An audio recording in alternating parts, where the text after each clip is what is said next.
Agenda available for review. After college I was hired at a small company. The person who preceded me did not live nearby, but had been contracted to provide some training and assist the transition, which was supposed to be done via conference calls. They were not helpful. Things kept happening to prevent us from actually doing any training. Finally I got the two of us booked on a call before work was supposed to start for the day. I set it up with a recorded line just in case I needed to play it back.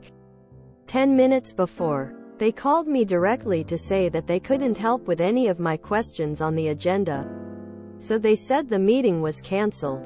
Annoying. But I wasn't surprised. I was surprised to get an email later that day with my boss CC'd on it, basically chewing me out for not sending minutes of our meeting as I was supposed to after training calls. Okay, then. Ask and ye shall receive.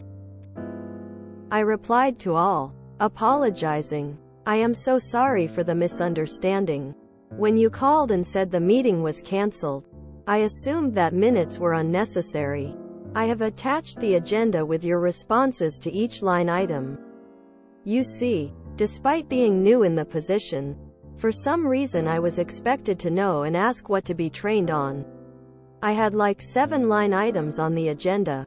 Next to each, in red font, I wrote, could not answer. Never heard from them again. At my current job, training was on the practical aspects of how to use the software to a functional level and no more. There was a lot we had to do that we didn't get trained on and no official training. So I'm wondering if this is the same across a lot of companies.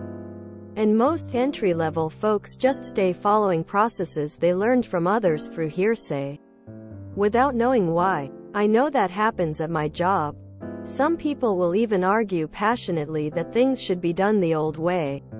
When I went to the contract manager and asked and they've said there's a new way, I end up asking where they got their info so we can play top trumps with our sources. But most of the time they don't even know where they heard it. They just know it's right because that's the way they've always done it. I had the exact opposite getting out of a contracted location. They hired a guy who started his day when he felt the time was right to show up. Hours were 8 a.m. to 4 p.m. Monday to Friday. He would vanish for long periods of time, which I found out he was podcasting from an empty office. He would wander the parking lot taking part in his special ritual of talking to himself and smoking his weed. Then would leave around 1 p.m. for the day. This was when he actually came to work. He lasted 45 days.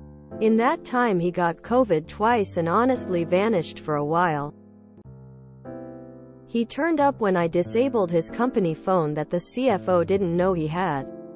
Guy had the keys to the kingdom and didn't like the regular iPhone assigned by me, so he bought himself a Pro Max, highest cost phone they had.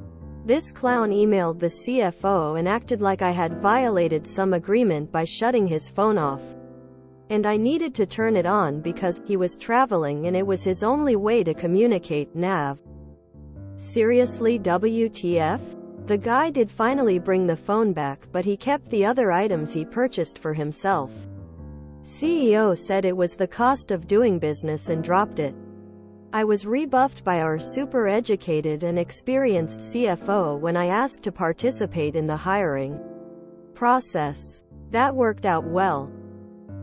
I did get paid a hefty amount for coming back for 6 months until it just became untenable and I pulled back. Ferengi Rule of Acquisition number 184. A Ferengi waits to bid until his opponents have exhausted themselves. TBH, it sounds like they might have been doing a bit of malicious compliance of their own. If you enjoyed this video, please check out our playlists full of similar content. Epic Eracast is like doom scrolling for your ears. Please like, share, and subscribe.